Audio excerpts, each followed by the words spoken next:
Hello guys, magandang araw po sa inyong lahat.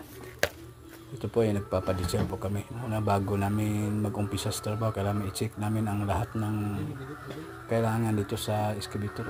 Meron po namin driver namin sa LGU, si Budoy.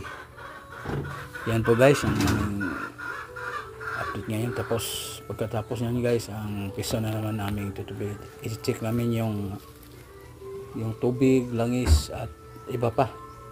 Kasi pag may mag-operasyon namin guys, ay tuloy-tuloy na po kami ang aming ginagawa. Kasi hindi kami mag-isip ng ano-ano pa man. Yan guys. Tapos na guys, is maggrasa po kami ng bawat sulok ng bako na yan. Kasi para maingay kasi pag hindi nalagyan ng grasa. Yung bawat ano niya, lalo na yung bakitot niya o hindi maggrasahan.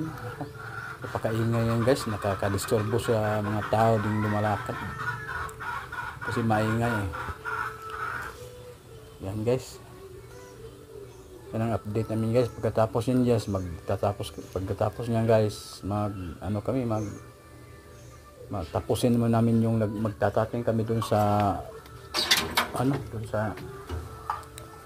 sa unahan kasi may dalawang truck pa hindi na nalagay, tatapingan pa yung baba. Yan pa, nagsusukat po kami ng langis. Kulang ng langis guys, nilagyan namin ng langis at salamat pala sa mga subscribers ko dyan na hindi niyo ako iniwanan, lalo na sa mga viewers ko. Salamat po sa lahat ng nanonood sa akin. Yan po, nilagyan namin ng langis. Salamat sa lahat guys na walang sawa sa papanood sa akin. Pagpalain kayo ng Panginoong Diyos. Kasi kulang ng langis to guys, nilagyan namin ng langis. Pati yung piso nilalagyan namin ng krodo.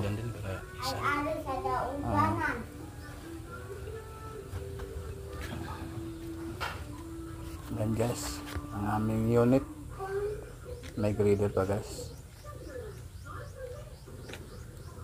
Yung aming driver sa LGU.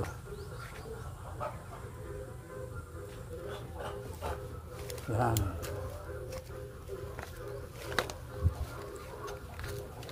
Yan po guys ang ating update ngayon. Salamat po sa nanonood. Diyan walang sawang papanood sa amin mga video. At lagi kayong ingat araw-araw sa inyong mga gawain. God bless sa lahat. Bye bye.